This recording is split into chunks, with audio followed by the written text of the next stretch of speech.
Então, quando a gente fala de propriedade para investimento, né, acho que é importante a definição, né, porque após a definição, outros elementos eles entram para uma avaliação, né. Então, é importante ficar muito claro que a propriedade para investimento, né, é uma propriedade que ela tem o objetivo de obter rendas, né, o primeiro objetivo principal. Valorização do capital também, importante essa condição, ou ambos os casos, né? Uma propriedade, situações que você tem um empreendimento, onde ele é uma parte para obter renda e uma outra parte pode ser para o uso do proprietário, ou uma sede, algo nesse sentido, que vai valorizar o capital também, né? O que é diferente, né, de uma propriedade ocupada totalmente pelo proprietário, né? Uma propriedade que está em construção, né? A gente vai falar um pouquinho adiante aqui a condição em que isso como que isso se transforma numa propriedade para investimento, né? No momento que ele está construindo ou não, a gente vai explorar um pouquinho isso.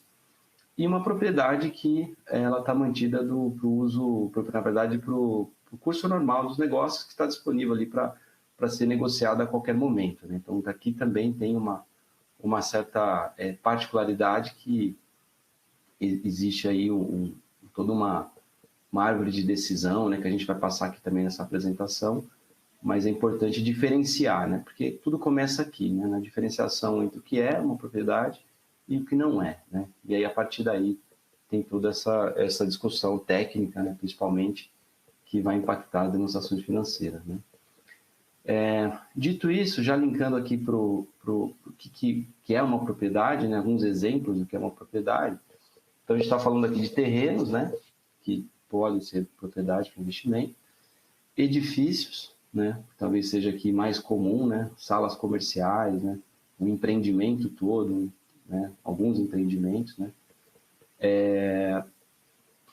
Também o empreendimento, quando ele é acoplado aqui a um terreno, né, então você tem um terreno e um empreendimento, um edifício aqui junto com esse terreno ou de alguma forma para desenvolver algum projeto. E você tem um uso misto aqui, que na verdade você acaba arrendando uma parte, né, do empreendimento, seja qual for, e uma outra parte fica ao uso do proprietário, né? Então, essa aqui é um tema bastante interessante que a gente vai debater também, que de novo entra a questão do julgamento, né? A documentação, como a Catarina mesmo comentou, e o julgamento crítico aqui da pessoa que está fazendo essa avaliação contábil, né? Então, acho que só para, né, deixar bem claro o caminho que a gente vai seguir, né? E a partir daí, o ES40, né, ele tem aqui uma sugestão de fluxograma, né, árvore de decisão, para facilitar, né, essa classificação contábil, né? Então aqui ele faz algumas perguntas e aí, à medida que as respostas vão endereçando, vai se qualificando aqui dentro da norma contábil, né? Então, se é uma propriedade para investimento, é uma propriedade mantida para venda, né, no curso normal dos negócios, como foi dito, né, essa é tratado como um estoque, né? Então, é o ES2 CPC 16, que é o quê? Aquela propriedade, por mais que ela seja um ativo de direito ali para se comercializar, ou até mesmo gerar alguma renda, né? A decisão da administração foi manter para venda. Então, isso fica ali classificado dentro do estoque e segue todas as normas, todas as regras de estoques, né?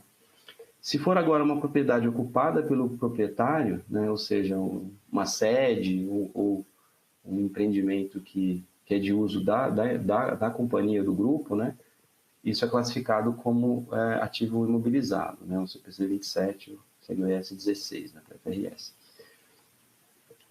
Agora, se a propriedade ela está sendo construída para um determinado objetivo, né, ou principalmente o objetivo de ser uma propriedade para investimento, né? Então, o investidor ou o empreendedor, ele compra um terreno e vai fazer um desenvolvimento, né, um shopping, algo que seja para gerar renda. Então, depois a gente vai discutir um pouquinho mais com mais amplitude, mas o objetivo é, até que esse imóvel esteja pronto, né, ele vai ser tratado aí como um ativo imobilizado ao custo, né? Que seria o custo da transação, que a gente vai falar um pouquinho. E após, isso vai ser classificado como propriedade de investimento, né?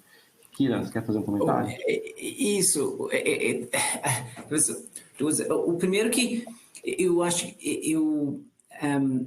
que primeiro que acho que para os investidores essa forma de aplicação em propriedade já tem uma forma de manter uma renda segura, porém a liquidez de propriedade tem sido sempre o item vamos dizer, difícil para quem estiver investindo direto. Talvez por isso que muitos usam essas formas de investir via entidades separadas, via fundos, que facilita a liquidez do investidor. Especialmente se o investidor tiver alguma crise, ele poderia utilizar isso para fins de liquidez. A outra coisa é que eu fico impressionado com o número de normas contábeis que você tem nesse slide. Ou seja, existe uma variação de tratamentos contábeis, ou seja, desde estoque imobilizado, propriedade para investimento. Então, a propriedade ele poderia cair em várias classificações do balanço.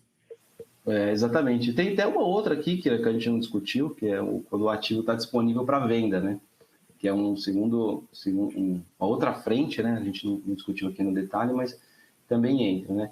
Em relação a esse ponto que você colocou, que eu acho que é bastante interessante e relevante, porque acho que vai depender muito do investidor ou do proprietário, né?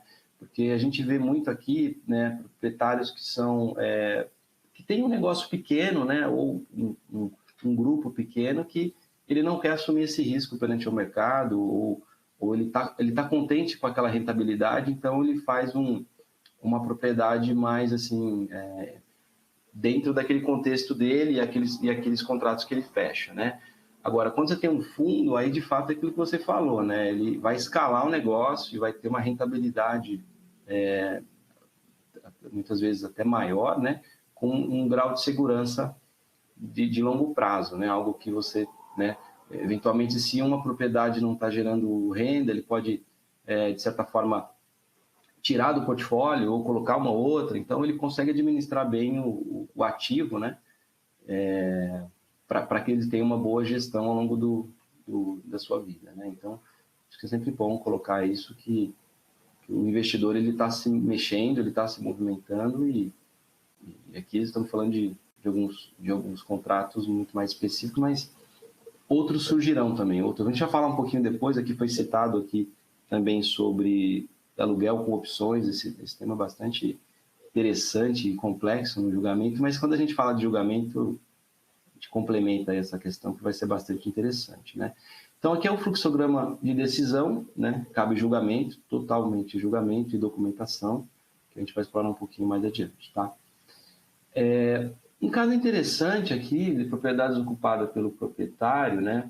Porque, assim, o proprietário ele pode ou não, né, fazer uma alocação do empreendimento. Então, o que é bastante comum assim, de repente ele tem um empreendimento comercial, né, que tem ali uma loja embaixo, algo assim, para poder ajudar no custeio da operação, né?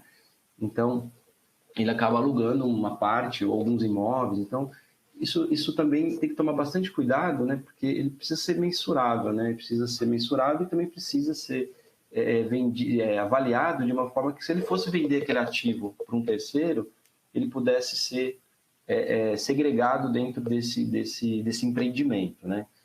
Muitas vezes isso não é possível, né? Por uma questão de negócio, né?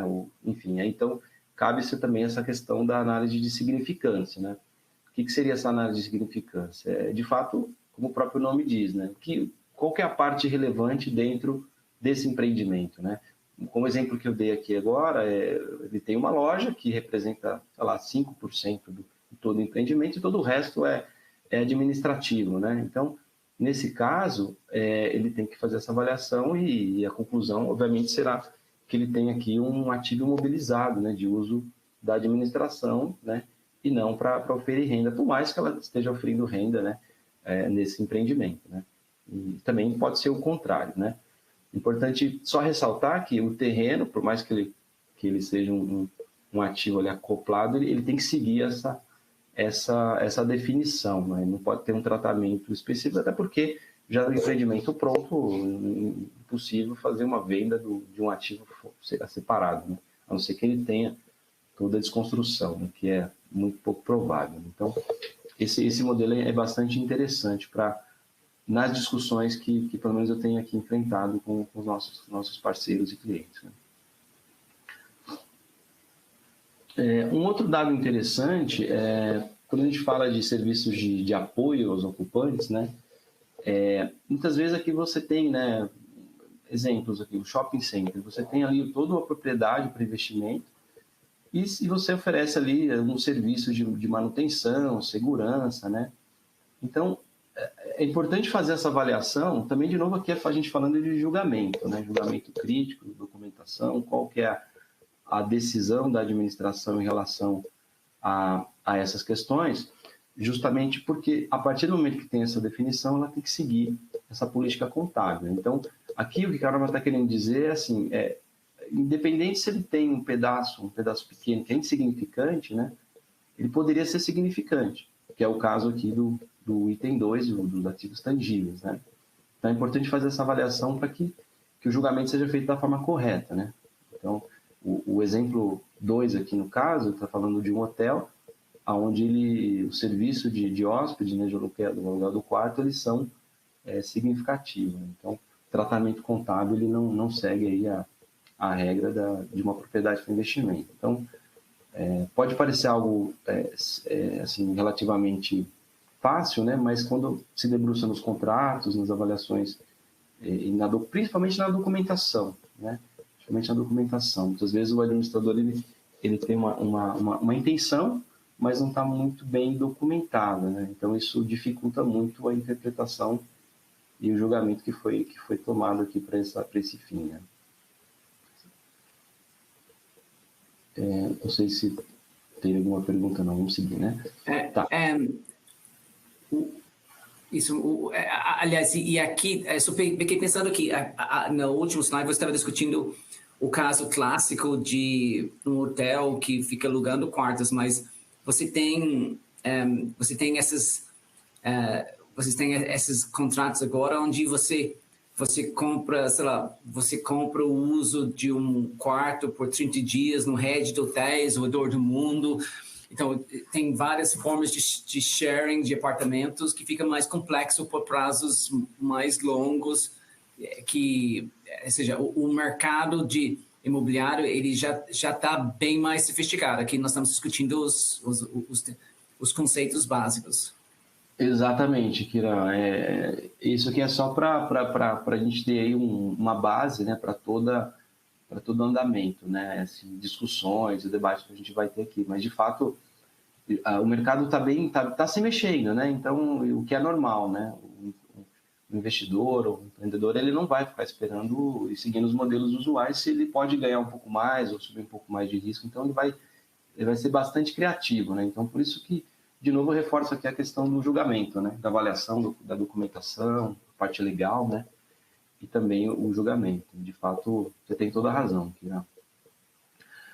Para não deixar de lado a questão da consolidação, acho que é importante aqui, nesse caso, o exemplo ele é de uma controladora que arrenda, né, tem seus contratos de arrendamento com as controladas, né, o que é bastante, não é tão assim comum, mas já tem bastante caso assim que acontece. De fato, a empresa tem um empreendimento, tem as suas subsidiárias e por que ela vai alugar um outro empreendimento se ela tem dentro de casa os seus empreendimentos? Então, ela acaba fazendo esse contrato de aluguel. Então, para fins da controladora, né, do individual, isso continua, quando você faz a consolidação, isso continua dentro de propriedade para investimento, né? Mas quando a gente olha o consolidado, né, a norma ela traz aspectos de conceitos de grupo, né? Então, quando a gente olha isso, ela deixa de ser uma propriedade para investimentos, passa a ser um ativo tangível, né? No caso aqui, imobilizado, né? Algo nessa linha, né?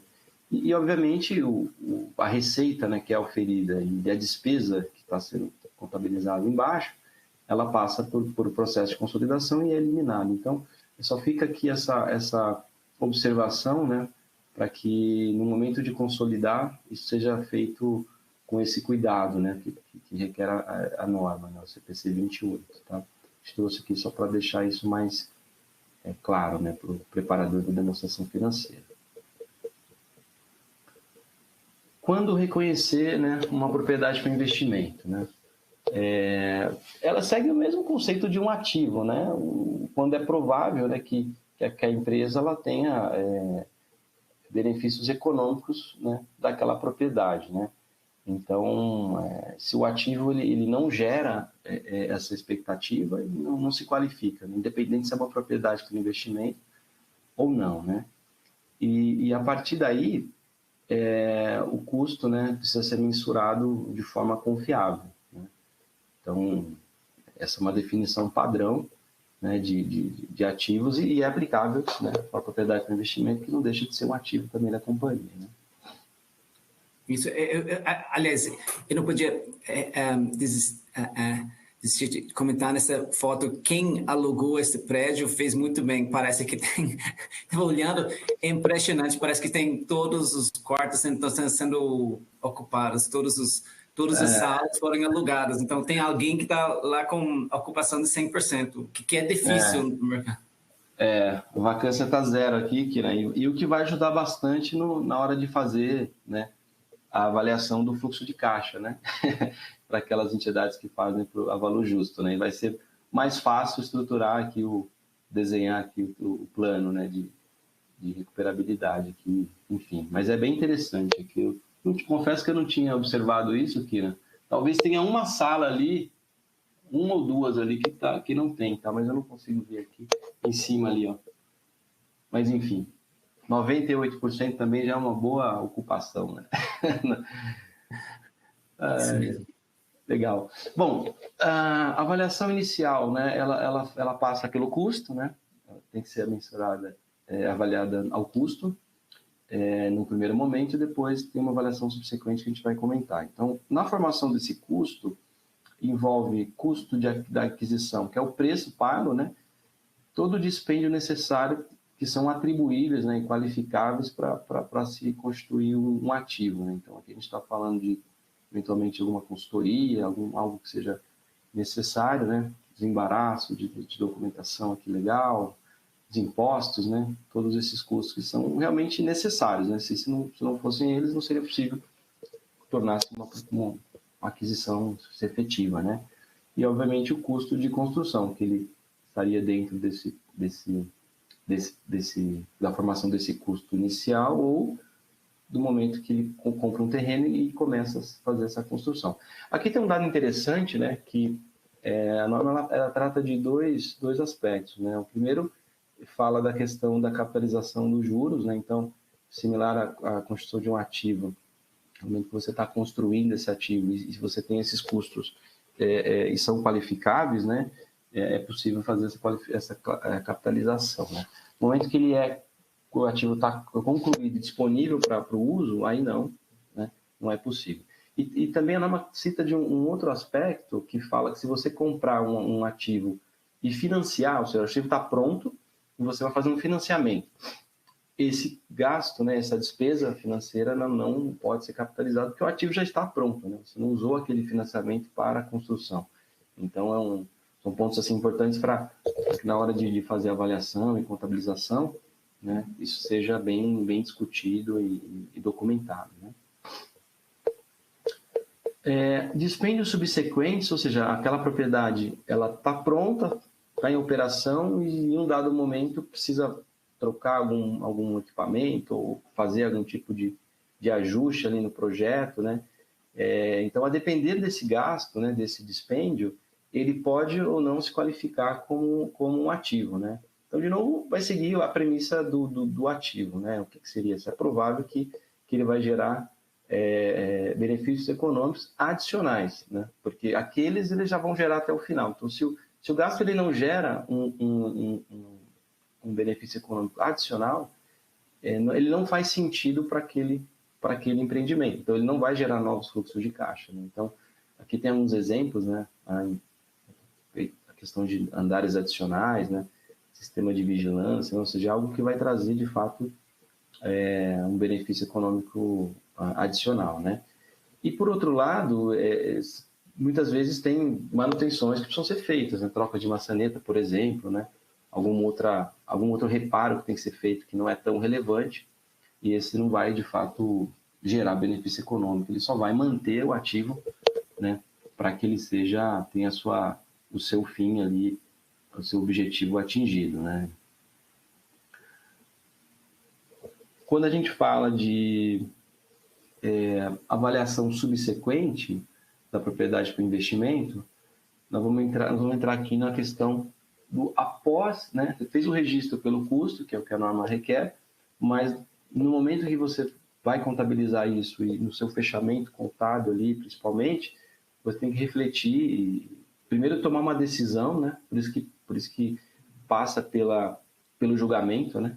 Normalmente essa avaliação aqui ela é bem criteriosa, né? E aí, a partir daí, a administração vai tomar uma decisão. Se vai contabilizar, né? Vai mensurar esse ativo ao valor justo, né? Ou ao custo, né? Aqui eu acho que é o principal ponto, né? De decisão da administração, porque à medida que é feita essa tomada de decisão, né? Ele tem que seguir, primeiro aplicar isso de uma forma consistente, né? E uniforme para todas as propriedades, né? É claro que tem algumas exceções, né? Muito pontuais, né? No caso, se você tem aqui, por exemplo, a empresa opta pelo valor justo, né? E tem um ativo que ele não é possível mensurar o valor justo, vai ter uma exceção aí à regra. Mas isso são casos bem raros, né? Que a gente costuma ver no mercado de uma forma geral, uma definição a custo ou a valor justo. E assim, eu vi até aqui pela pesquisa, né, que foi feita aqui no início, né, que o valor justo foi aí o vencedor aí dessa questão. Mas acho que passa um pouco do que eu comentei aqui um pouco antes, né? Que é o quê? Depende do investidor, depende do apetite aqui do empreendedor, né? Porque se ele se ele tem mais benefício, né? É uma propriedade que se valoriza, né? Então, por exemplo, um shopping center, um empreendimento comercial bem localizado, né? Então, assim, são propriedades que são rentáveis, né? E tem um valor de mercado que se paga e enfim, ele traz mais essa questão. Então, se contabiliza e se divulga e avalia pelo valor justo, né? Agora, se é uma propriedade que o administrador entende que ele não precisa passar por essas oscilações, né? Porque uma coisa é falar, poxa, o mercado vai sempre crescer, né? Ah, legal, muito bom. Mas na pandemia, por exemplo, muitas empresas reportaram nos seus balanços, né, um valor, perdas, né, relacionadas a essa opção, né? Então, como o administrador, né, dentro do plano de negócio, avalia que faz sentido, né? E aí, uma vez tomada essa decisão, isso precisa ser mantido né, dentro da política contábil. A gente vai falar um pouquinho depois sobre a divulgação no aplicativo, acho que é importante dar esse input, né, mais para frente, mas é importante que após essa decisão, a norma até cita, né, é possível alterar? Sim, é possível alterar, mas é altamente improvável, né, quando o administrador ele opta pelo valor justo, dizer que o custo é a melhor, né, é o método mais adequado, né, porque o valor justo eu acho que ele reflete melhor, né, do ponto de vista econômico, toda a questão do valor de mercado daquela propriedade, ou quanto aquela propriedade pode gerar de benefício econômico. Então, tem que tomar bastante cuidado para não ficar assim, no momento que o mercado está bom, eu vou para valor justo. Veio a pandemia, o mercado está ruim, eu vou para custo. Então, isso, a norma ela tem algumas barreiras para que não seja feita aí uma manipulação desses resultados, né? Você quer falar alguma coisa? Isso, a gente tem uma pergunta aqui de nosso sócio Marcelo Orlando, de explicar um pouco dos efeitos no resultado. Sim, claro. Eu vou falar, inclusive, Marcelão, parabéns. É o aniversário do Marcelo hoje. Então, já aproveitar aqui o tempo para desejar parabéns para o Marcelo. Isso. Parabéns, Marcelo. Quem sabe que ele leva chocolate. Isso. Sim, Marcelão. Com certeza tem esses impactos, né? Então, quando a empresa opta pelo valor justo, né, ela tem que refletir no resultado dessas oscilações, né? Então, pelo menos a cada fechamento de balanço, né, é feito. Tem algumas empresas que têm uma política mais, digamos assim, conservadora, então ela acaba fazendo semestral, né? A gente pega algumas empresas de mercado que faz semestral, outras fazem trimestral, semestral, depende do negócio, de quão exposto ele está a esses riscos, né? Mas esse efeito, sim, ele tem que ser mensurado, pelo menos a cada fechamento anual e divulgado no nosso aplicativo, todo o detalhamento, sim, Marcelo. Uma pergunta bastante interessante, né? Quando a gente fala do modelo de custo, né, ele segue basicamente a política do CPC 27, né, do imobilizado, né? Então, ele tem ali o seu valor de custo que foi atribuído e a companhia tem que determinar a depreciação desse ativo, né? Então, tem que seguir ali uma política contábil que seja razoável para aquele ativo e siga ao longo da sua vida útil, similar a um imobilizado mesmo. Claro que, deixando bem claro que é uma propriedade, né, qual que é o objetivo dela, todas essas divulgações no nosso aplicativo. Um ponto interessante aqui é que, independente disso, né, a norma requer que seja feita uma divulgação de qual seria esse valor justo, né? Então, a gente tive bastante discussões aqui sobre isso, né, e assim, é bastante complexo essas discussões, porque muitas vezes chega aqui para a gente assim, é custo, então não precisa dar tanta atenção à divulgação, né? Não está contabilizado e tal. Então tem que tomar bastante cuidado que precisa envolver aí, de qualquer forma, técnicas de avaliação para poder fazer essa mensuração e avaliar para que seja divulgado no nosso aplicativo o valor justo dessas propriedades. Tá? Independente se é o método de custo que foi escolhido pela companhia como melhor prática, né? O modelo de valor justo, ele, como foi dito, ele talvez aí para as empresas de capital aberto, ou que tem aí fundos de investimento, seja o modelo mais comum, né? Mas ele tem toda uma questão de você avaliar esse valor justo. Então, não é qualquer valor, né? Não é algo que está na cabeça do administrador. Ele tem que ter ali técnicas para avaliar e tem que ser um valor que seja um valor dentro de uma transação normal, né, de negócio. Né? Não pode ser uma transação que chega à conclusão que a empresa necessita vender aquele ativo porque está numa situação ruim, tem uma situação de liquidação, algo nesse sentido. Então, a norma deixa muito claro que esse não é o valor justo. O valor justo é o valor que as partes fazem da transação, né, dentro de uma normalidade, né, dentro do mercado, que seria uma normalidade, não algo forçado, né? Qual data, como eu comentei, seria pelo menos no fechamento anual, então isso é requerido pela norma. A empresa pode fazer avaliação em outros períodos, se ela julgar necessário, mas para suportar ali o saldo de 31 de dezembro, ou seja, o exercício social, ela tem que fazer uma avaliação completa, né? A norma sugere que essa avaliação seja feita, aí depois o Fábio vai, junto com o Guilherme, vou comentar um pouquinho sobre a questão do fair value, né, dos avaliadores, etc. Então, eles vão entrar um pouquinho sobre isso, mas a norma ela fala que não é necessário, não é obrigado que o administrador ali, a companhia, faça com um avaliador independente, né? Mas é importante dizer que com um avaliador independente, né, ele tem ali a independência em relação à empresa, né? Ele tem ali a sua questão de objetividade, enfim, ele tem toda uma... não tem tanto interesse, né, em favorecer a companhia. Quando é interno, há que se faça esses desafios, né? Porque, assim, primeiro tem que ser uma pessoa ou um grupo de pessoas que são técnicas, né? Que tenha, né, experiência para fazer essa avaliação, né? Então, é importante deixar isso bem claro que num processo de auditoria, por exemplo, haverá sim desafios se esse técnico interno tem toda ali a capacidade, né, objetividade, independência para fazer esse trabalho, né? Então é bastante relevante isso dentro do contexto, né? Kiran, você queria falar alguma coisa? Senti aqui que você quer falar alguma coisa.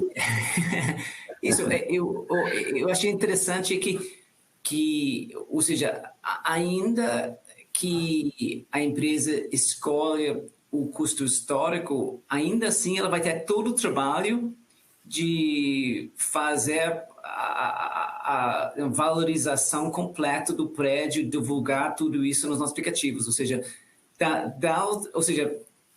o trabalho vai ser muito parecido nos dois casos. Você vai ter que, de qualquer forma, valorizar o valor justo e provavelmente você vai ter que ter seu controle. Aí talvez não sei se para fins fiscais o custo, mas ou seja, o trabalho parece igual. Exatamente. E aí que tem uma questão interessante, né? Que aí as discussões são sempre difíceis, né? Por quê? Porque o administrador, ele pensa assim, poxa, se eu contabilizar o custo, por que eu tenho que fazer todo esse investimento, né? Por que eu preciso fazer isso? Então, eu vou fazer algo mais simples. Então, muitas vezes ele vai, a depender do ativo, ele vai numa imobiliária, faz uma avaliação, né? Pega 2 ou 3 imobiliários e fala, aqui esse é o valor justo, né? Mas, na verdade, não, né? O valor justo não é o valor de mercado daquela propriedade. Isso é aplicável, né, numa outra condição. Mas, nesse caso, tem que se fazer uma avaliação, tem que ter critérios bem estabelecidos, né? As premissas claras, objetivas, né? Técnicas. Aí, falamos aqui de taxa de desconto, taxa de juros, você tem que fazer uma projeção desse fluxo de caixa para determinar, não é simplesmente falar, não, eu não contabilizo o valor justo, então eu vou aqui no meu amigo aqui, vou pegar mais 2 ou 3 corretores, ele vai fazer aqui um documento e vai dizer que vale X, por exemplo, tá? Isso é bastante perigoso, né? Mas tem que tomar esse cuidado. Então, é isso mesmo, Kira, que você falou, tem que se fazer uma avaliação de qualquer forma. Então, o investidor ele vai saber quanto aquela propriedade rende, né, o vale, né, dentro do contexto. Então, independente se está contabilizado ou não, né, importante só esse ponto de atenção. Isso, e talvez outra coisa em termos de, eu fico pensando nos tempos difíceis, quando as empresas têm a questão de liquidez, porque uma coisa você determina, normalmente o valor justo você determina baseado nas condições normais de mercado de venda. Mas na hora que se você está considerando uma propriedade de investimento para fins de liquidez, aí você poderia correr riscos de você tirar todo o dinheiro do banco e aplicar propriedade para investimento, dependendo da forma que você aplica, isso poderia te dar problema de liquidez. Então, dependendo da forma que você faz o investimento. Acho que tem algumas formas que são bem mais líquidos, tipo o fundo imobiliário, talvez seja bem mais líquidos do que um investimento direto. Exatamente. E daí que é pensado o investimento num fundo, né? Justamente porque em um dado momento aquela propriedade ou aquele ativo ele não performa, ou teve alguma situação que está comprometido o fluxo de caixa dele para o futuro, né? Ali o fundo ele faz alguns movimentos, né, para que ele consiga devolver a rentabilidade que foi contratada ou esperada pelo menos pelo investidor, né? Então é bastante, por isso que sempre importante reforçar aqui as definições, né, dentro desse contexto e qual foi a decisão da administração, né, o julgamento que foi tomado e deixar isso dentro do contexto da administração documentado, né? Não é algo que hoje é assim, amanhã pode não ser assim, então deixar documentado em atas, em plano de negócio, né? De fato, por que a administração entende que essa prática é a melhor prática e, obviamente, entrando já nas notas aqui explicativas, né? Precisa ter toda a divulgação. Quando a gente fala do aspecto de custo, né? Quando o modelo é custo, é basicamente uma divulgação de imobilizado, né? Então tem que colocar lá informações da propriedade, qual que é o valor contábil, né? Qual que é a depreciação, se tem algum ajuste de impairment também, né? Às vezes pode ser que tenha alguma situação que aquela propriedade não está trazendo aquele retorno, né? Então tem que se contabilizar também aí um impairment, né? E o valor justo dessa propriedade, né? Agora, quando a empresa opta pelo valor justo, né, as divulgações elas são um pouco diferentes, mas ela normalmente, para empresas assim, que atuam especificamente nesse segmento, normalmente isso é uma premissa crítica, né, uma política contábil crítica, e requer aí todo o nível de detalhamento das divulgações, né? Então, precisa colocar ali quais são os métodos que foram utilizados para fazer essa avaliação, né? Se foi avaliado por um especialista interno ou externo, né? Se tem ali alguma premissa que ela é mais sensível, né? Muitas vezes até, depende da empresa, para dar um pouco mais de transparência, até faz alguma sensibiliza esse parâmetro que ele é mais suscetível a algum tipo de variação, até para mostrar para o mercado que, apesar de ser um dado crítico, se sensibilizar, o impacto é X ou Y, enfim. Então, acho que toda essa questão de divulgação é bastante relevante, né? E é onde o tomador de decisão vai navegar para entender, de fato, o que a companhia está fazendo, né? Então, aqui com isso, Kira, eu encerro aqui a apresentação, mas eu fico à disposição aqui para tirar alguma dúvida e para interagir aqui com os nossos convidados aí. Muito obrigado aí, Kira. Legal, muito obrigado, Fabrício. E agora acho que vamos para Álvaro. Álvaro, espero que você esteja conosco aqui e talvez para começar, se poderia nos falar um pouco talvez sobre as formas de investir em imobiliário, o que você tem visto, o que tem sido mais popular? Obrigado, Kira. Acho que você já até comentou, enfim, fez alguns comentários bem pontuais a respeito disso. Você eu tomei aqui uma nota de aquisição direta e aquisição indireta, tá? Depende muito do perfil de quem está investindo, mas o fato é que o mercado ele é bastante criativo, né? Você pode adquirir o imóvel diretamente, enfim, adquirir o imóvel lá com a escritura, tal, tudo bonitinho, ou multipropriedade, usufruto. Então, essas são modalidades geralmente de aquisição direta. E as indiretas é que fazem mais, digamos assim, sucesso, né? Quando você fala de investidor de varejo, fundo imobiliário acaba sendo cotas de fundo imobiliário acaba sendo bastante usado. E para empresas que estão no segmento, operando, etc., aí você tem uma infinidade de alternativas, né? Vai desde uma sociedade de propósito específico. A Catarina também, eu tomei nota que a Catarina comentou nisso, sociedade em conta de participação, SCP, ainda é bem comum, tá?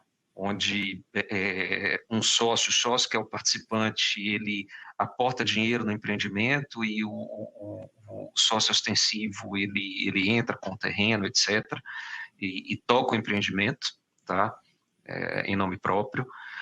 Consórcio também, não se descarta essa possibilidade, já vi várias transações com consórcios, e aqui, naturalmente, tudo que eu estou falando, ele não está restrito ao que foi comentado até então de propriedade para investimento. Ele abrange um sem número de negócios imobiliários, seja de incorporação imobiliária, de revenda de imóveis, até na propriedade de investimentos tem uma série de subsegmentos, que é o caso de shoppings, galpões logísticos, né? Acho que com a pandemia se você observar aí a quantidade de fundos de investimento que só investe em galpões logísticos /comerciais, acabou ganhando bastante protagonismo, e eu já vi até uma situação de um fundo de investimento imobiliário ter um terreno que foi construído um data center, tá?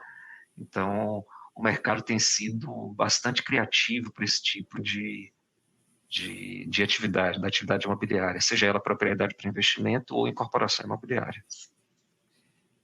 E talvez você pode nos falar um pouco, talvez até do modelo básico das considerações se for comprar imobilizado para usar no negócio, o que do ponto de vista fiscal, o que acontece?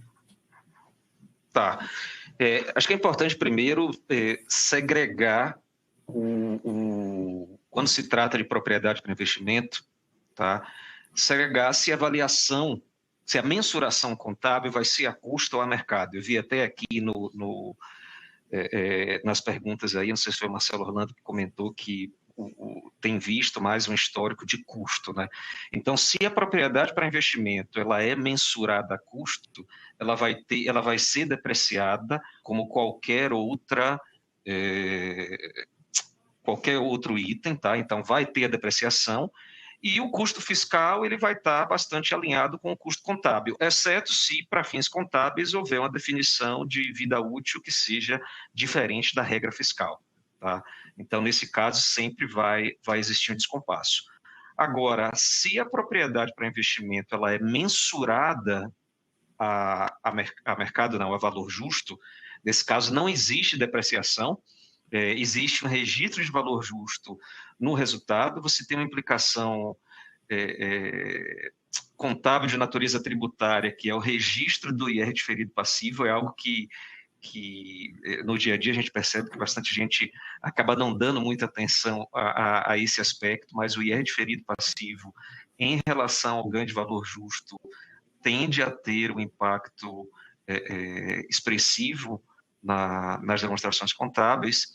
E quando você aliena essa propriedade para investimento, que pode ocorrer no futuro, você alienar essa propriedade para investimento. O ganho vai ser a diferença entre o valor de venda e o custo original, sem o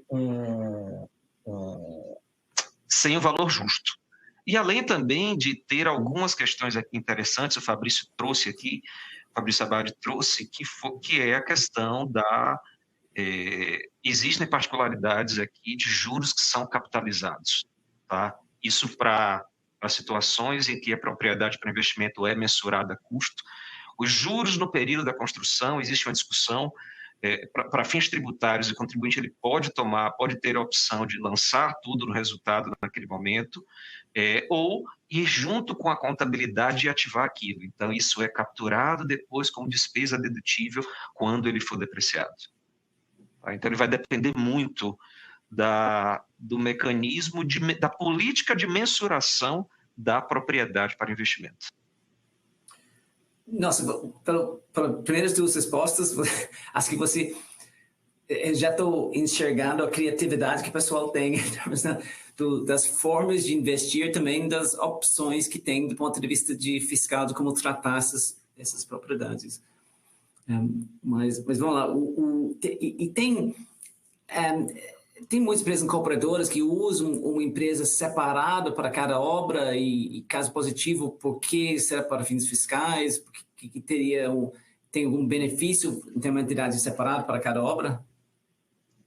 As empresas de incorporação e também até as de propriedades comerciais, elas têm sim o costume de cada empreendimento ser uma entidade legal distinta. Tá? Por vezes eu reparo que isso acontece muito mais por uma questão extratributária, e assim tem que ser. Tá? Não dá para fazer um movimento ou pelo menos não é recomendável fazer um movimento cujo propósito ele é exclusivamente tributário. Então, nesse cenário de incorporação imobiliária, eu já vi situações em que era necessário, estava no plano de negócios da empresa admitir um sócio. Então, você isolou aquele empreendimento e colocou numa pessoa jurídica separada.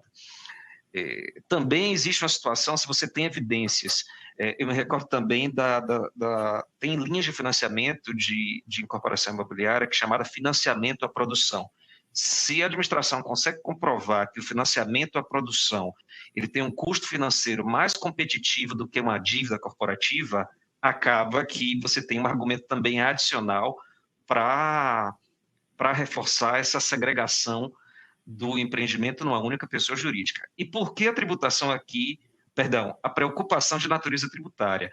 Na medida em que você tem um empreendimento, uma pessoa jurídica para cada empreendimento, isso faz com que as empresas, inevitavelmente, adotem o lucro presumido como regime de tributação que é muito mais vantajoso, sobretudo se você tem um cenário de margem alta. Tá? No caso da incorporação imobiliária,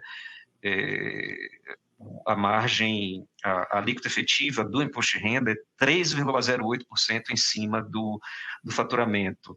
No caso de propriedades comerciais, como é aluguel, a gente entra no cenário de 10,88% sobre faturamento. Então, acaba sendo bastante atrativo. Então, o que a gente sempre recomenda alguns aspectos extratributários devem existir para que você não esteja sujeito a questionamento de um cenário simulado, ou que você fez somente aquilo para ter um benefício fiscal.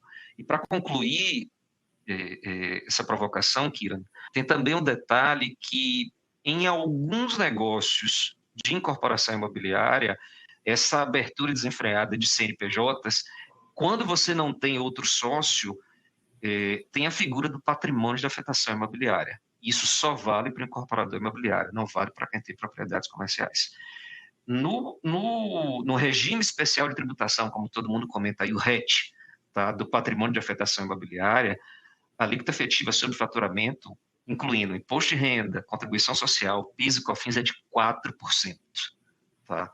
Então, você pode ter, na mesma pessoa jurídica, N empreendimentos, como aquele empreendimento está afetado, um não comunica com o outro. Quer dizer, se existir algum problema sei lá, algum empreendimento não decolar, as dívidas daquele empreendimento não contaminam o outro empreendimento na mesma pessoa jurídica. Então, acaba sendo algo bem interessante que o mercado de incorporação imobiliária, em particular, acaba usando bastante. Legal. E no início, quando a gente estava vendo as principais premissas da definição do valor justo de uma propriedade, eu achei até estranho que tinha realmente poucas pessoas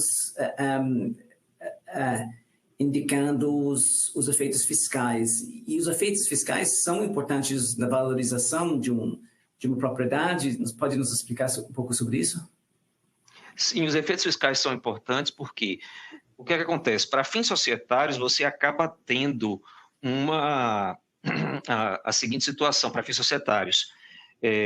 Se você está no viés de valorização da propriedade para investimento, você vai ter um ganho de valor justo, que ele vai estar no resultado. Me corrija aí, Fabrício, se tiver...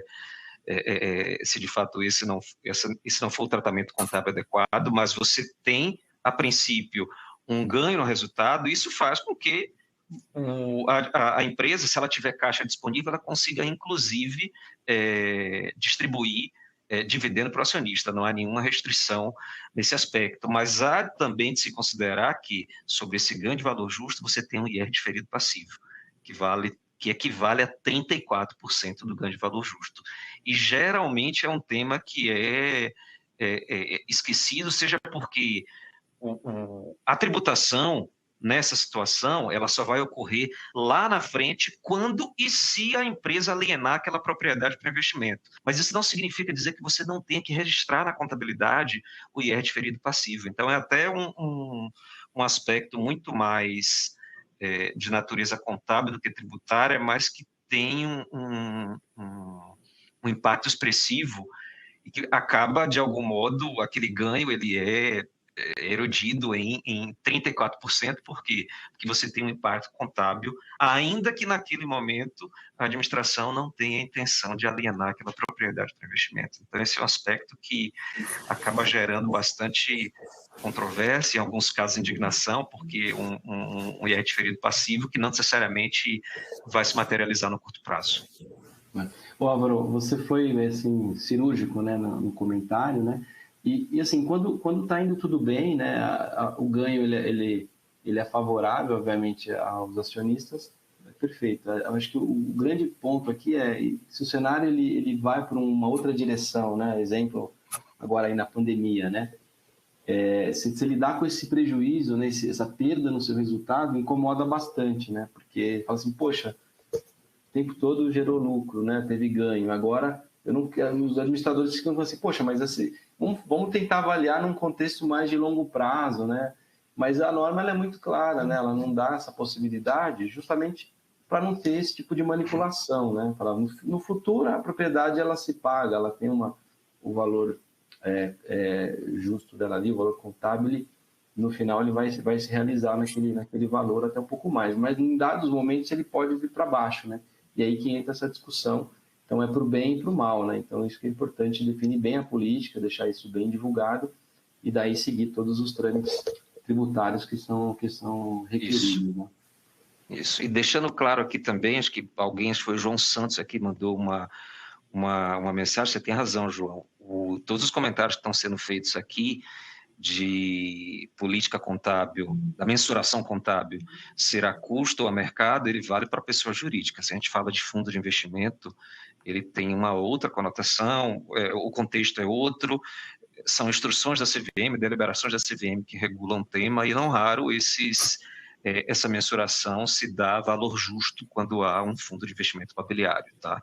Então, todos os comentários aqui que o Fabrício fez até então, eles são muito focados numa pessoa jurídica. E, aliás, falando sobre isso, você pode nos falar um pouco sobre fundo imobiliário? Tipo, acho que é uma opção de investimento bastante popular que as empresas têm feito, que existe uma estrutura regulatória para isso, que dá uma confiança para os investidores. Mas até uma provocação inicial que você falou agora, que talvez nem seja uma entidade jurídica, mas talvez você poderia nos falar um pouco sobre esse modelo e as regras fiscais. Tá. Não, o fundo de investimento imobiliário, ele acabou se tornando relativamente famoso porque, se preenchidos alguns requisitos, o investidor pessoa física ele tem isenção, tá? Então, é bastante comum até corretores, bancos, etc., oferecerem, em geral, para o investidor comum, eu, você, enfim, investidor de varejo, como se chama no mercado, algo bastante atrativo. Por quê? Porque o retorno dele é livre de imposto de renda. Claro que para que isso aconteça, o fundo tem que ter mais de 50 cotistas, você não pode ter mais de 10% do total das cotas do fundo de investimento, nem ter direitos, que não adianta nada. De repente você tem menos de 10% do total das cotas, mas você tem um direito patrimonial superior a 10%. Sei lá, alguém adquiriu a cota e deu um usufruto daquilo. Então, do ponto de vista prático, você não pode deter mais do que 10% do fundo, senão você não tem essa isenção. E então, essa é a tributação na perspectiva do cotista, é bastante interessante. Já no fundo de investimento imobiliário em si, o que existe é que o fundo, em regra, ele é isento de imposto de renda. No caso de contribuição social, PIS e COFINS, ele também não tem, porque ele não está no escopo das regras de contribuição social, PIS e COFINS. Então, esse fundo ele adquire propriedades, quer dizer, é até impróprio dizer isso, porque o fundo ele não tem personalidade jurídica, mas se vocês me permitem aqui, o dizer essa impropriedade, que o fundo acaba adquirindo algumas propriedades e vai alugar. Como eu comentei, tem fundos de diversos tipos, os típicos fundos de investimento que detêm shopping, tá?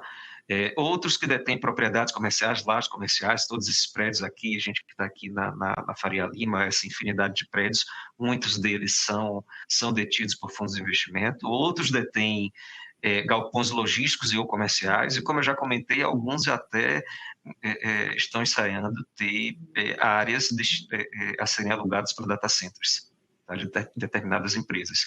Então, acaba sendo algo bastante, na perspectiva do fundo de investimento, você tem isenção, na perspectiva do cotista, pessoa física, se alguns requisitos forem cumpridos, você também tem a isenção.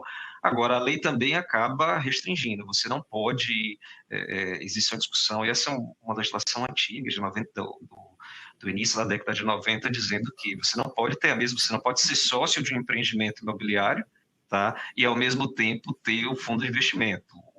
Nessas situações, o fundo de investimento imobiliário é tributado como se pessoa jurídica fosse, tá? Então, o que pode ocorrer é um incorporador imobiliário até constrói, vende para o fundo de investimento imobiliário, que é um terceiro, que pode ser um fundo aberto, etc. Até isso tudo bem, você não pode ter aquela relação em que o próprio incorporador imobiliário ele é sócio desse empreendimento. Então, Isso é interessante, lembrando que o fundo de investimento imobiliário ele pode deter a propriedade do imóvel, como também pode investir em, em, em sociedades SPs imobiliárias, sociedades de propósito específico que têm como objeto social a atividade imobiliária. E Álvaro, você tem visto grupos econômicos segregando suas propriedades em entidades separadas, por exemplo, fundos imobiliários e fazendo locação para a operação, por exemplo, supermercados, grupos de supermercados segrega as propriedades numa entidade, num fundo, e fica alugando para a uma empresa operacional, porque normalmente quando você segrega e tem transações entre o grupo, você tem efeitos fiscais de pagamentos e recebimentos entre o grupo, mas você tem visto isso no mundo imobiliário, que a pessoa tem segregado propriedades? Sim, eu tenho visto isso sim. É curioso que qualquer negócio, ainda que a atividade fim dele não seja imobiliário, mas que tem um componente de imobiliário interessante, eu tenho visto essa agregação. O negócio de data centers, eu tenho visto esse tipo de coisa, redes de varejo em geral, até indústrias também no segmento de consumo. O que é que tem sido feito? E até com um apelo, aqui a segregação não é necessariamente ganhar no real estate, mas sim uma forma de captação interessante. Então, toda vez que você segrega os seus imóveis e faz uma operação, imagina uma rede de varejo, você faz uma operação de sale leaseback, tá? Onde você vende os ativos para um fundo de investimento, tá? Ou uma holding imobiliária, e esse fundo de investimento ou holding aluga de volta esses imóveis para você, você acaba, de algum modo, monetizando, tendo caixa para poder avançar. Sobretudo nesses cenários desafiadores, com a economia do jeito que está, acaba sendo uma alternativa interessante de captação de recursos financeiros.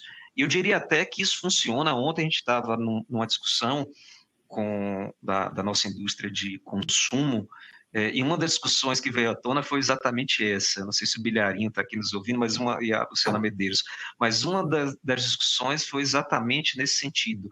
Ele vale para o portfólio de imóveis de uma determinada rede de varejo, indústria de consumo, etc., mas inclusive para os novos. Eu já tive situação em que entidades do segmento de educação e também de consumo / varejo, para poder construir um novo campus educacional, uma nova loja, etc., no ramo de varejo, o que é que foi feito? Existe lá o terreno foi vendido e já se firmou um contrato de aluguel. Com lastro nesse contrato de aluguel que sequer foi performado, você pode vender o recebível. Acaba sendo um mecanismo interessante de captação de recursos financeiros. Então, como eu comentei no início, o mercado acaba sendo bastante atrativo, tá? E tem uma infinidade de recursos. E, para finalizar aqui, já endereçando também aqui algumas perguntas que apareceram, a gente precisa ter cuidado quando você está fazendo essa reorganização intragrupo, tá? Porque o que eu comentei até então é de você ter inevitavelmente você ter uma segregação, tá? Quando é com terceiros está tudo bem, mas quando é dentro de casa é preciso avaliar uma série de questões. Pô, existe fundamento econômico, existe propósito negocial desse tipo de coisa, as transações estão sendo feitas a valor justo, e até retomando também um comentário que o Fabrício fez na fala dele, que foi quando você está dentro de casa, as demonstrações contábeis individuais elas podem até demonstrar propriedade para investimento, mas no consolidado isso não acontece. Então é importante, isso vale para a situação onde você tem uma holding imobiliária, né, que é do grupo econômico, vale para uma situação onde você tem um fundo de investimento imobiliário exclusivo, acho que foi o João Santos também aqui, que fez esse tipo de coisa. De fato, João, é muito semelhante ao comentário que o Fabrício fez. E lembrando que antes do IFRS 16 isso era até melhor porque você não tinha a dívida, mas hoje existe a dívida, tá? Então, é importante também atentar para esse tipo de coisa, né? Onde, se você vende o imóvel e você aluga ele de volta, você vai ter os impactos de IFRS 16 ali também, tá? Isso é relativamente recente e é importante que seja, de algum modo, refletido nas demonstrações financeiras. E Álvaro, naqueles casos onde uma empresa tem uma propriedade que ela não vai usar na operação, que não é para uso próprio, ela deveria considerar segregar isso numa entidade jurídica ou um fundo separado? E quais são as considerações para isso? Olha, a discussão aqui era muito mais de negócio mesmo do que tributária. Você pode fazer segregação? Pode. O que eu tenho visto em algumas empresas é evitando esse tipo de segregação, seja porque você tem um impacto, em algumas situações sempre tem um risco do ITBI. É óbvio que há uma discussão de que se você transfere para uma entidade se é imobiliário, se não é, então sempre existe uma discussão relacionado ao ITBI, mas também quem define isso é a intenção da administração. Se a intenção da administração é de realmente não usar na sua atividade para valorizar, o tratamento contábil dele vai ser de propriedade para investimento. E o que é melhor é que, do ponto de vista tributário, aí sim, que eu acho que depois disso, depois de 2021, é que eu tenho visto um movimento menor de segregação, exceto se for uma situação de sale leaseback. Isso aí é uma solução de consulta da Receita Federal, solução COSIT. Quando eu falo solução COSIT é porque ela vincula não só a empresa que formulou a consulta, mas qualquer outro contribuinte que esteja nos mesmos fatos e circunstâncias. Que é o seguinte: se um bem ele está classificado como propriedade para investimento, ele foi utilizado o tempo inteiro, a empresa tem como objeto social tanto venda de imóveis quanto aluguel de imóveis, propriedades comerciais. Se você vende esse bem, você trata ele como, pelo menos para fins do lucro presumido, você trata ele como uma venda de imóveis que está sujeito a uma tributação mais atrativa, percentual de presunção de 8% em vez de 32%. Tá? É por isso que em algumas situações, respondendo até aqui a pergunta do Anderson Bastos, que ele perguntou se no passivo diferido 34% seria aplicável somente no lucro real. 34% é alíquota em qualquer regime de tributação, é que a alíquota efetiva do presumido é menor. Tá? Então, se de fato a empresa, existe a expectativa de que a empresa continue no lucro presumido, né, para todos sempre, tá? Inclusive no momento da alienação desse bem, você pode ter uma alíquota efetiva menor, porque aí a sua alíquota efetiva seria 3,08%. Então, respondendo aqui já a pergunta do Anderson, retomando a tua provocação, Kiran, depois dessa solução de consulta, eu percebi que, repito, exceto para aquela situação em que a empresa de fato quer se agregar, porque vai colocar aquilo ali num fundo de investimento imobiliário, vai vender para terceiros, fazer um sale leaseback, etc., se a intenção da empresa é de fato manter aquilo ali como propriedade dela, não tem ocorrido segregação em outras pessoas jurídicas por conta desse entendimento da Receita Federal, que foi bastante oportuno e celebrado para quem é do segmento de propriedades imobiliárias. Legal, nossa, realmente, esse conceito de utilizar a regime presumido era bastante popular no passado, realmente, dado especialmente nessa área de imobiliário. E talvez, finalmente, estou pensando um pouco mais para o futuro e pensando que nós estamos num ano onde está tendo grandes discussões de reforma tributária, quais são os pontos que você que você está pensando de ficar de olho para o mercado imobiliário em termos da reforma fiscal que está em discussão? Que pergunta ótima. Essa, de fato, é a pergunta de $1 milhão. O que tem acontecido, e acompanhando aí o setor imobiliário, importante lembrar que não existe nessas propostas aí de reforma tributária, pelo menos nada escrito que excepcione o setor imobiliário dessas novas regras, sobretudo do IVA, tá? Do IBS, enfim, que seria um único imposto a incidir sobre a receita, seja de aluguel, seja de venda de imóveis. Escrito, não tenho conhecimento de nenhuma exceção. O que ocorre é que numa das entrevistas feitas em TV aberta pelo ministro da Fazenda, dentre os temas que foram mencionados em que não estariam no guarda-chuva da reforma, seria a construção civil. E aí as pessoas acabaram interpretando que a construção civil abrangeria todo o segmento imobiliário. Tem uma série de pontos de atenção aqui, que alguns dados aqui de CAGED, por exemplo, do Ministério do Trabalho, em 2022 o setor de construção civil empregou quase 200 mil pessoas. Isso, empregos formais, tá? Então acaba sendo uma grande força motriz em termos de empregabilidade. Quando houve lá, não sei se você deve lembrar, o governo anterior ele tinha em vez de ir direto para essa proposta de reforma tributária mais ampla, tentou um projeto relacionado à CBS, que iria substituir o PIS e COFINS e unificar alguns tributos federais sobre faturamento. No caso da CBS, eles excepcionavam determinadas empresas do segmento imobiliário, tá?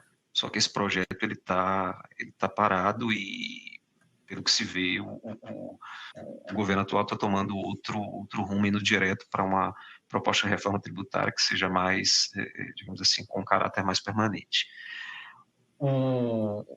Esse é um detalhe importante. No último projeto de lei que ele não avançou no Senado, foi o projeto 2337, a primeira versão dele não foi muito bacana, tá? Ele acabava com isenção de fundo de investimento imobiliário, ele vedava a opção pelo lucro presumido para empresas do segmento imobiliário, ele também obrigava que a sociedade em conta de participação tivesse o mesmo critério de tributação do sócio ostensivo. Felizmente, tudo isso acabou, entre aspas, morrendo na discussão, mas a primeira versão ela não foi uma versão boa para o segmento imobiliário. Então, as preocupações que existem aqui, elas são as seguintes. Hoje incide TBI na venda de um imóvel, tá? E também incide o PIS e COFINS, mas sempre ou a empresa de incorporação imobiliária, ou ela está no lucro presumido, geralmente, ou ela está no RET, que tem uma alíquota efetiva ainda inferior. Será que esse tipo de coisa vai acabar? Será que esse sem número de SPS, quando ela distribuir o dividendo, ela vai ter tributação IR-fonte na remessa do dividendo? O próprio fundo imobiliário, será que a isenção para o investidor de varejo, investidor, enfim, que não é profissional, ele vai ter esse tipo de isenção? Então, na verdade, existem hoje mais perguntas e reflexões, e o que se tem de concreto até então são declarações do ministro da Fazenda em algumas entrevistas em TVs abertas, dizendo que o setor da construção civil não seria prejudicado.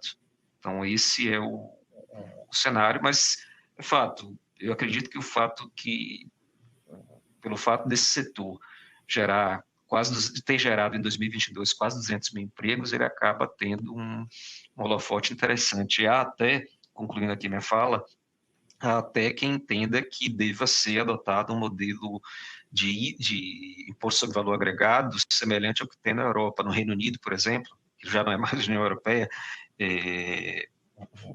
Em alguns segmentos imobiliários, o IVA é de 0%. Tá? Esse também é um dos argumentos defendidos pelo setor, onde, para que se haja uma uma tributação mais efetiva, porque é inevitável, né? Se houver se a reforma tributária pegar o setor, naturalmente o custo de aluguel ele vai aumentar e o custo de moradia também vai aumentar. É a tendência. Legal, excelente, Álvaro, muito obrigado. E agora vamos falar com Fábio e Rodrigo. Fábio e Rodrigo, que talvez vocês poderiam nos falar inicialmente sobre este mercado imobiliário, sobre se existe muita demanda para definição de valor justo neste mercado, propriedade de investimento. Tem dado muito trabalho para vocês? Obrigado, Kiran, pela pergunta. Sim, de fato, se a gente pegar o gancho aí na apresentação do Fabrício, né? Ele comentou durante a exposição que as empresas com propriedades para investimento têm a possibilidade de adoção de diferentes critérios, principalmente o custo e o valor de mercado, né? O valor justo. E é bem comum que se adote o valor justo, e mesmo quando não se adota o valor justo, o Fabrício também comentou sobre essa divulgação, né, do valor justo. Então, existe sim uma demanda grande, né, por valorização, por cálculo de valor justo das propriedades imobiliárias. Isso também, como o Fabrício comentou, muitas vezes é feito por uma empresa independente, né? Não necessariamente pelo possuidor da propriedade, pela empresa que detém a propriedade, mas sim por um avaliador independente. E isso acaba gerando uma grande demanda de trabalhos de avaliação de propriedades imobiliárias, né? A valor justo. A gente vai ver depois, daqui a pouco a gente vai falar sobre isso, tem várias outras necessidades que demandam a avaliação por valor justo, mas com certeza a necessidade contábil é uma importante necessidade, né, que gera a valorização de propriedades a valor justo. Legal. E quais seriam os principais tipos de propriedade de investimento que você tem visto? Legal. Acho que até teve uma pergunta, né, no começo sobre isso, o pessoal apontou. Basicamente, os participantes cobriram praticamente todos os tipos, né, mas a gente tem terrenos, a gente tem conjuntos comerciais, sejam salas, sejam andares, né, mas comerciais, às vezes edifícios comerciais como um todo. A gente tem bastante, né, bem comum, galpões logísticos. Muita gente investe em galpão logístico como forma de diversificação de investimentos e aluga para empresas que possuem centros de distribuição ou que operam com centros de distribuição ou outra necessidade de logística. É um pouco menos comum galpões industriais, é um pouco menos comum do que logístico, mas também tem o caso.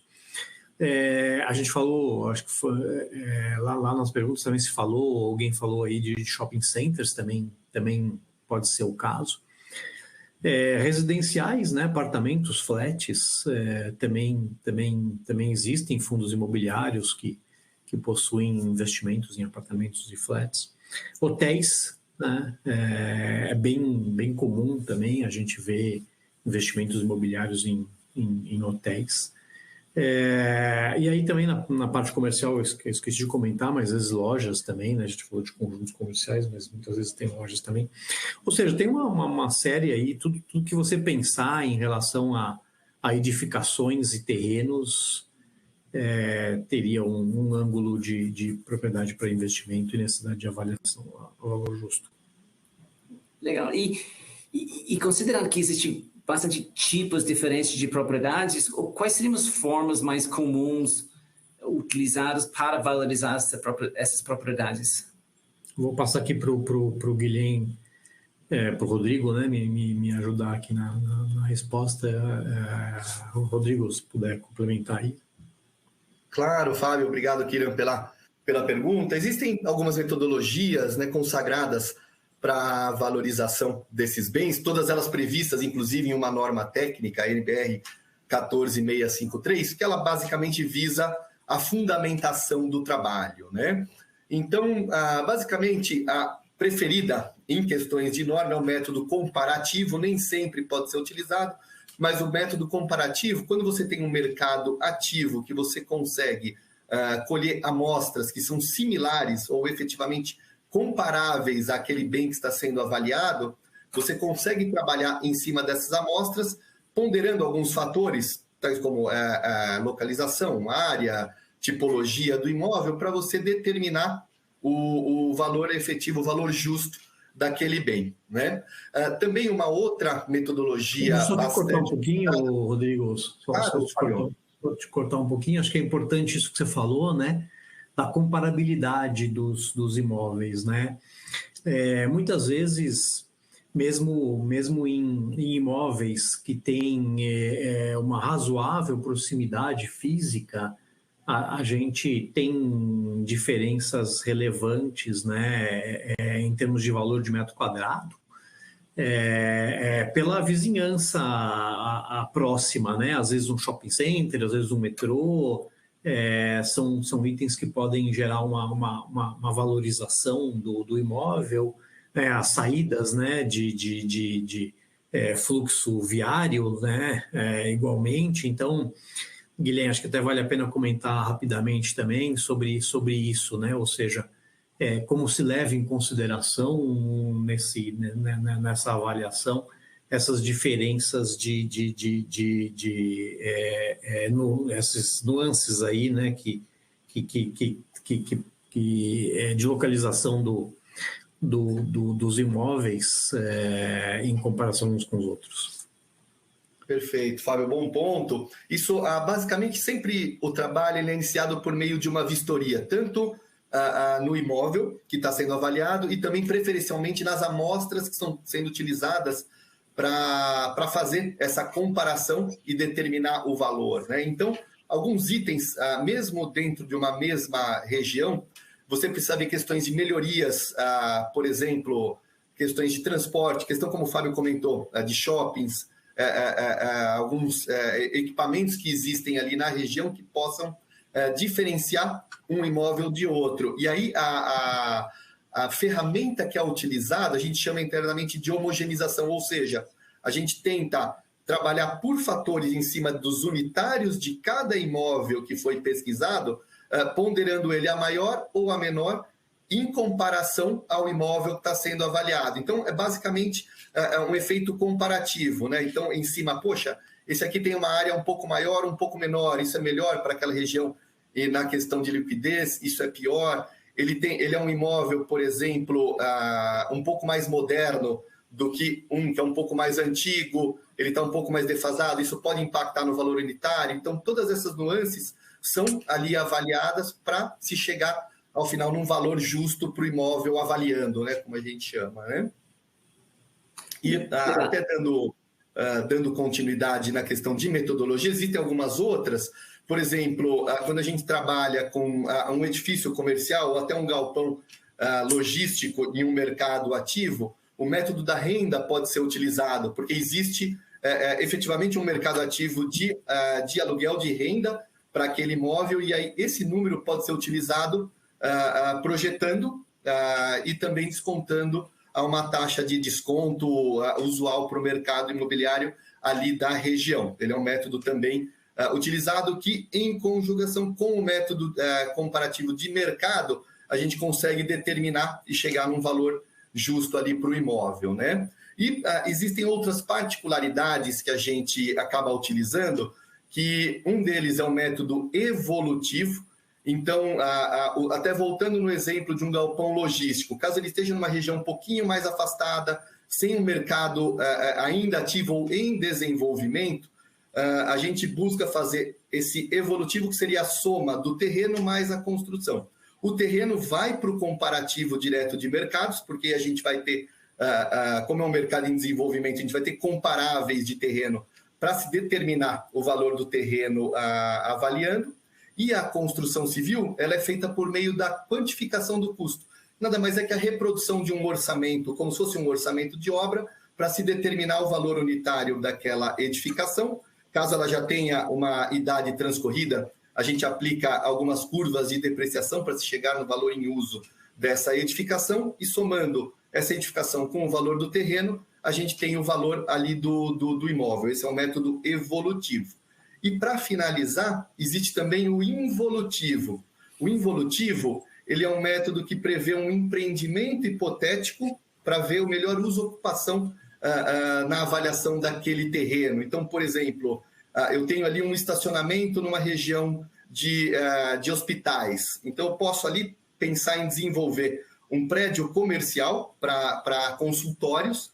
Então, basicamente, a gente prevê a receita ao longo do tempo que vai ocorrer desenvolvendo esse empreendimento e os custos que vão ser necessários para se desenvolver. O custo por quantificação e a receita pelo comparativo, pelo potencial ali da região. Isso tudo descontado a valor presente para se determinar o valor de melhor uso / ocupação de acordo com o plano diretor do local desse terreno, né? Então, são basicamente essas 4 metodologias previstas em norma que são utilizadas para avaliação de bens imobiliários, né? Legal. E pode nos explicar quais são alguns dos desafios comuns na valorização dessas propriedades? Perfeito. Existem bastante desafios, né, que a gente acaba, na parte do comparativo, é justamente coletar essas amostras efetivamente comparáveis, para que a gente consiga trabalhar da melhor forma e ter um bom grau de precisão em cima da conclusão que a gente vai chegar. Existe também a questão da tipologia e algumas especificidades dos imóveis a serem avaliados, ou o tipo de orçamento que eu vou precisar fazer, ou o tipo de pesquisa em cima da região que eu vou precisar coletar para poder desenvolver a avaliação. A localização do imóvel, ela se torna também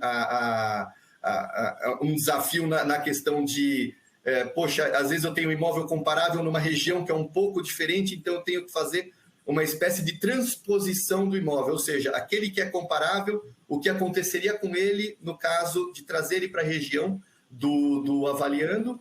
No caso de trabalhos com renda ou involutivo, as premissas que acabam sendo um pouco subjetivas na avaliação do imóvel, que seria ver a taxa de vacância, carência, fundo de reposição para ativo, que são as manutenções que vão acontecendo, e a própria taxa de desconto a ser calculada para trazer ele a valor presente, né? E Rodrigo, quais são alguns dos itens que causam maior mudança na valorização? Por exemplo, que muitas vezes alguém investe na propriedade aí com uma expectativa de ganho de capital em cima disso, mas quais são os riscos que tem em termos de maiores mudanças na valorização?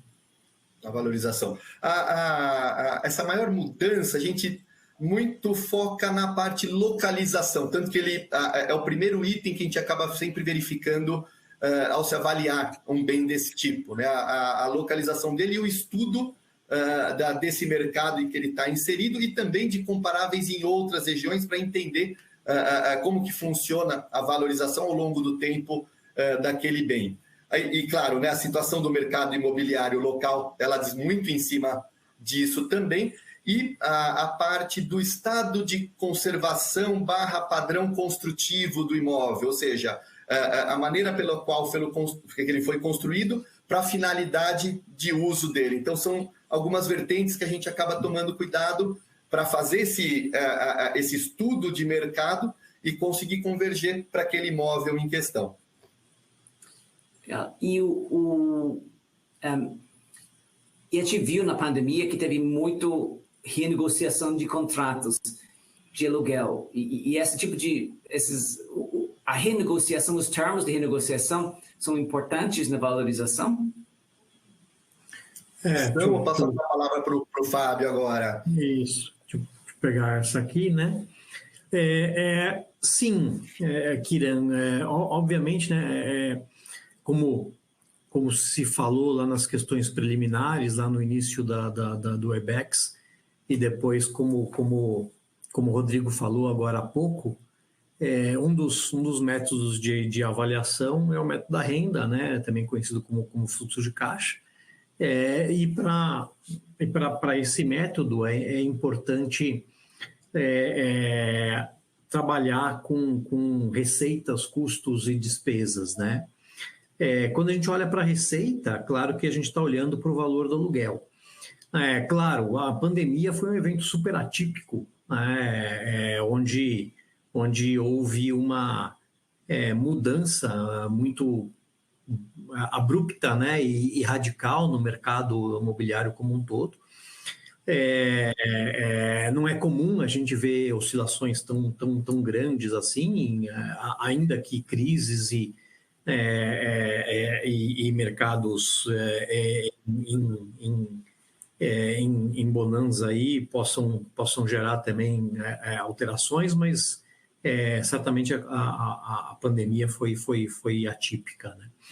E no mercado, e quando a gente olha para fazer o fluxo de caixa e olha para a linha de receita, claro que uma renegociação de contrato, ou mesmo os contratos vigentes, né, numa situação mais típica, eles são muito relevantes. A longevidade dos contratos é importante, na medida em que você tem uma maior estabilidade do fluxo de caixa, né, quando você tem contratos mais longevos, né?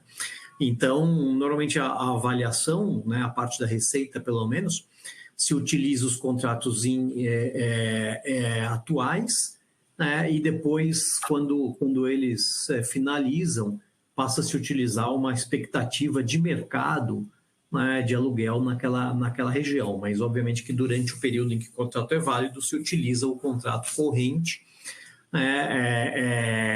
e na hora que ele finaliza, você passa a usar um dado de mercado, além de que também entre esses períodos, né, você começa a ter a carência e a vacância, que possuem efeitos relevantes, né, ou seja, o imóvel vago, né, na vacância, ou uma carência de aluguel para o novo inquilino são fatores relevantes. Eu até brinco, né? Eu falo, tem que considerar a avarência, né? A avarência é a mistura da carência com a vacância, né? Então, eu sempre brinco com o pessoal aqui, não esquece da avarência, né? Então, tem que sempre pensar nisso também nas renovações de aluguel. Legal. E quando a gente pensa em termos de opções de investimento, e a gente vê que os contratos de aluguel são corrigidos pela inflação, e aí, pensando seja um fundo imobiliário, que se for, e o retorno que dá para isso aqui, o retorno constante que dá parecido com uma aplicação, daria para enxergar o vínculo entre o preço de aluguel e o valor da propriedade e vice-versa, que as duas coisas são vinculadas? Sim, totalmente vinculadas.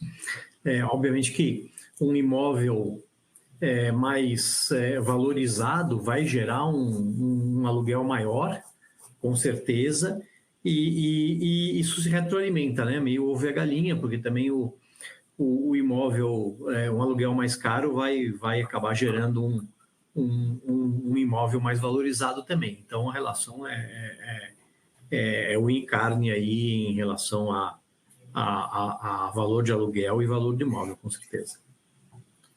Legal. E pode nos explicar alguns casos comuns que requer a determinação do valor justo dos imóveis? Legal. Lá na primeira pergunta, né, a gente falou um pouco sobre isso, né, da avaliação dos imóveis a valor justo para fins contábeis, né? Esse, obviamente, é um dos requisitos, né? Uma das necessidades, onde a gente tem tanto para marcação a valor justo e, em alguns casos, também algum teste de impairment que necessite da avaliação imobiliária, né? Mas a gente tem vários outros, né? A gente tem compra e venda, a gente tem, às vezes, capitalização. Alguém vai dar um imóvel capitalizando uma outra entidade, então é importante você saber o valor justo desse imóvel que está sendo dado em capitalização. Permuta, né? Em muitos casos também pode acontecer uma permuta e você precisa saber o valor justo do ativo que você está dando. A gente já falou aqui de fundo de investimento imobiliário, né? Das necessidades de marcação valor justo. Às vezes para locação, ou seja, você vai locar um imóvel, se por acaso você ainda não tem a experiência de aluguéis anteriores, eventualmente você quer ter uma avaliação para ter um balizador de qual o valor de locação. Seguro, em alguns casos, você faz seguro do imóvel e para isso você precisa saber o valor que você está segurando, então faz uma avaliação. Algumas vezes para garantia, você dá um imóvel em garantia de algum empréstimo, então você tem que ter a visualização do valor desse imóvel. A gente vê algumas vezes partilhas, né? Como inventário, onde tem imóveis envolvidos e você, nas divisões entre herdeiros, precisa ter o valor do imóvel e disputas judiciais idem, né? Seja disputas judiciais relacionadas a questões de inventário, seja disputas judiciais por qualquer outro motivo, né? Então, acho que esses são os grandes... sempre vai ter mais um aí que a gente pode pensar outro, não é uma lista exaustiva, mas são grandes motivadores aí de avaliação.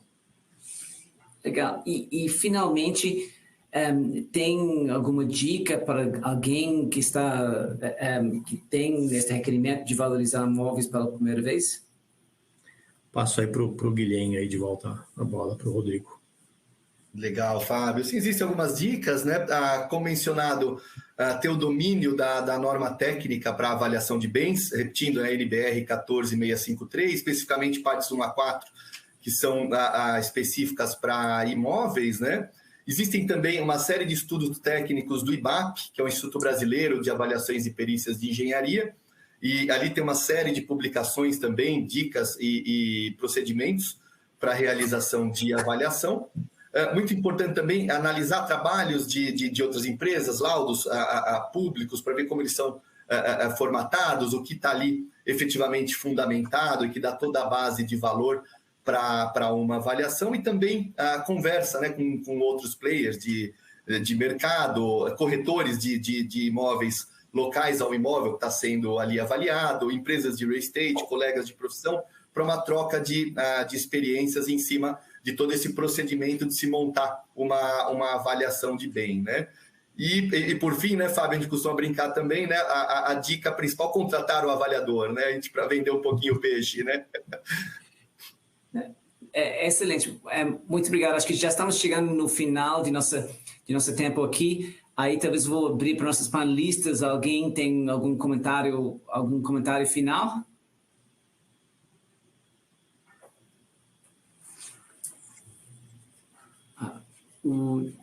Aí, então, com isso, talvez chegamos na parte mais importante da nossa, o mais importante hoje, que vai ser a definição de quem vai levar o chocolate.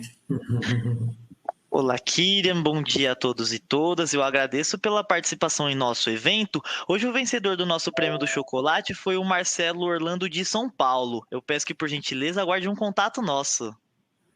Isso. O Fabrício, algum comentário final, já que acho que você que definiu, acho que você identificou que foi o aniversário de Marcelo? Eu não sei se você está conectado aqui. A gente não está te escutando.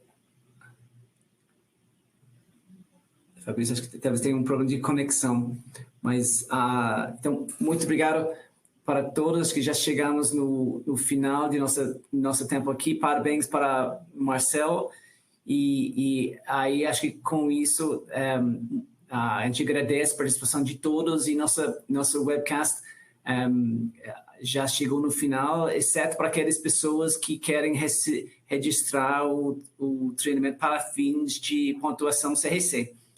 Quem está conosco que quer registrar a pontuação para fins do CRC, a gente vai rodar o vídeo para chamar todo mundo para a tela para fazer a prova. Então, a gente vai rodar um vídeo agora de 15 segundos para chamar aquelas pessoas que querem registrar a pontuação para a CRC para realizar a prova requerida pela CRC.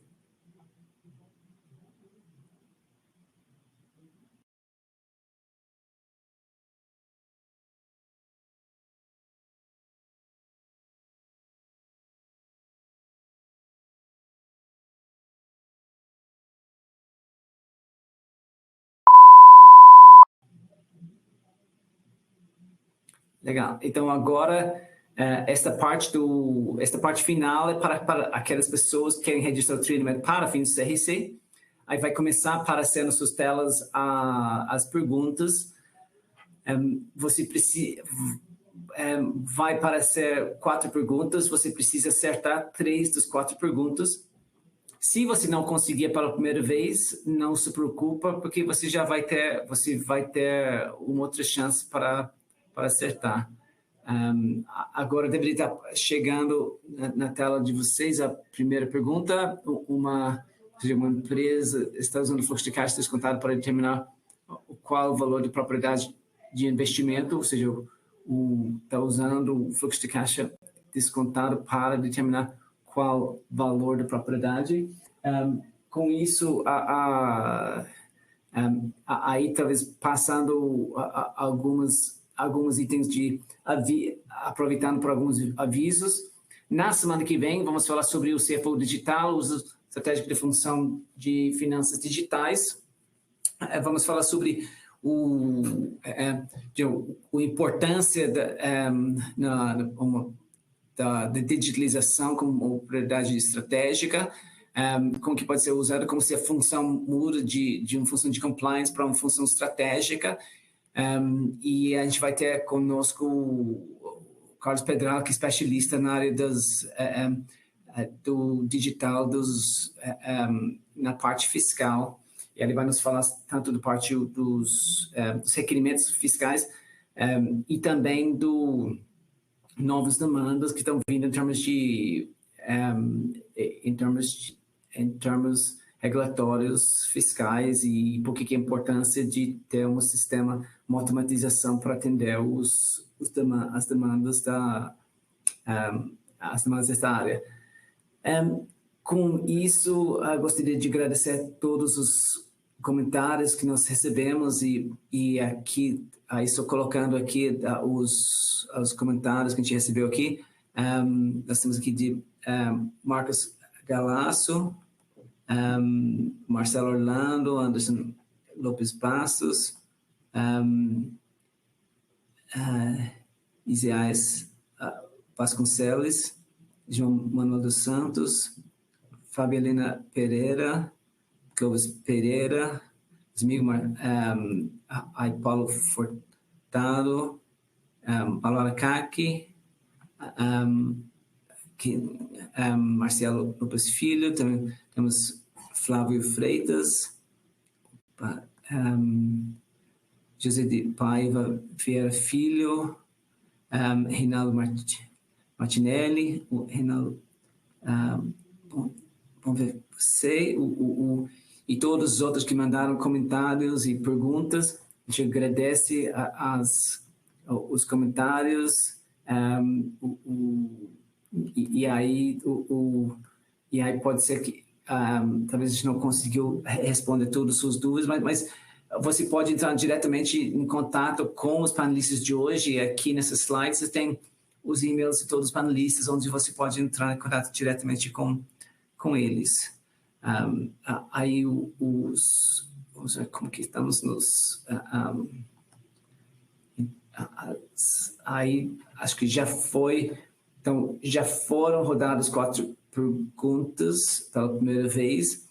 E aí, de novo, se você não acertou 3 dos 4, não se preocupe, porque você já vai ter uma segunda chance. A quarta agora aqui.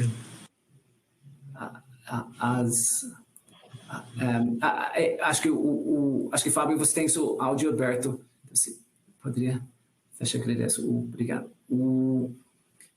As outras E aí nós estamos sempre abertos para receber sugestões de eventos e sempre estão disponíveis no nosso site.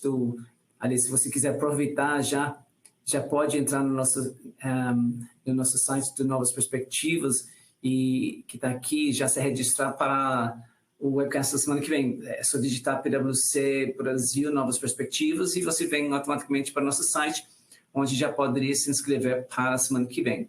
E também todo mundo que está nos assistindo vai receber o certificado para participação, para ter ficado 1h30 conosco, e também o link para a gravação que vai ser feito, disponibilizado no YouTube, e você vai receber a gravação. Além do fato que você já poderia entrar e baixar a apresentação que está disponível na aba da apresentação na sua tela. Em termos de outros itens, acho que vamos ver se a gente consegue responder alguns dos outros comentários que a gente tinha.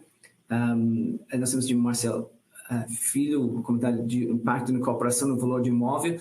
Obviamente, na hora que você faz incorporação, ele já facilita normalmente você terminou a fase de construção, já facilita em termos de venda, que devido à segurança que você tem sobre o fluxo de caixa. Aí, Marcelo estava perguntando sobre lajes cooperativas e diferente de empreendimento comercial, com tratamento contábil utilizando a remuneração proprietária, aluguel, com tratamento contábil em seu valor. Já falamos sobre as formas de valorização. Aí tem alinhação fiduciária com a parte de modalidade do mercado imobiliário. E aí depende dos termos fiduciários. Aí é uma pergunta bastante específica. E aí tem outra pergunta aqui. Marcel Filho perguntando: é necessário efetuar uma previsão de custos pós-obras, empreendimento entregue, mais agora despesas corretivas no empreendimento e algumas obras de certos legais, e aí coloca aqui a BCB, mobilidades, etc. Obviamente, quando a empresa prepara e vende um imóvel num certo padrão, se existe expectativa de ter custos adicionais, eu deveria ter feito uma provisão para aqueles custos adicionais. Aí tem uma pergunta aqui do Flávio Silva sobre os rendimentos de terras devido às concessões, como o CIMIC, uma companhia de energia, Minas Gerais, para construtores de parques fotovoltaicos, também são classificados como propriedades de investimento. Então, depende da intenção de uso e a forma de uso da propriedade.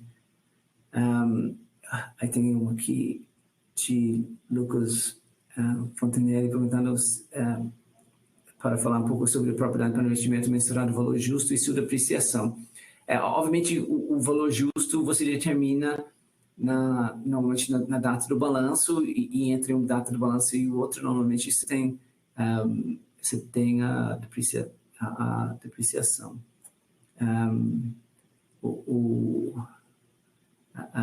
E aí, Marcelo Orlando comentando aqui que tem muita empresa que prefere o custo, registrar o custo, que talvez registrando o custo, talvez você tenha maior controle sobre o resultado, que na hora que você registra o valor justo, ou esse valor justo cai no resultado direto e cria uma volatilidade grande.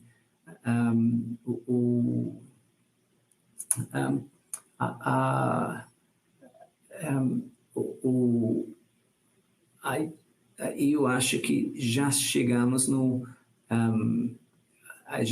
final de nosso tempo. Eu vi aqui que já foi respondido já foi repetido as 4 perguntas, já foi respondido todas as perguntas que foram repetidas, e acho que com isso chegamos no final do nosso webcast de hoje.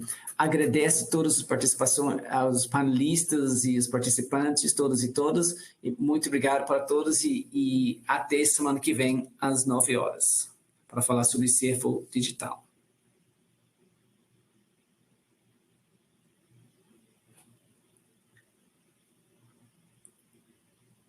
E aí, acho que já com isso vamos encerrar nosso webcast de hoje. Eu já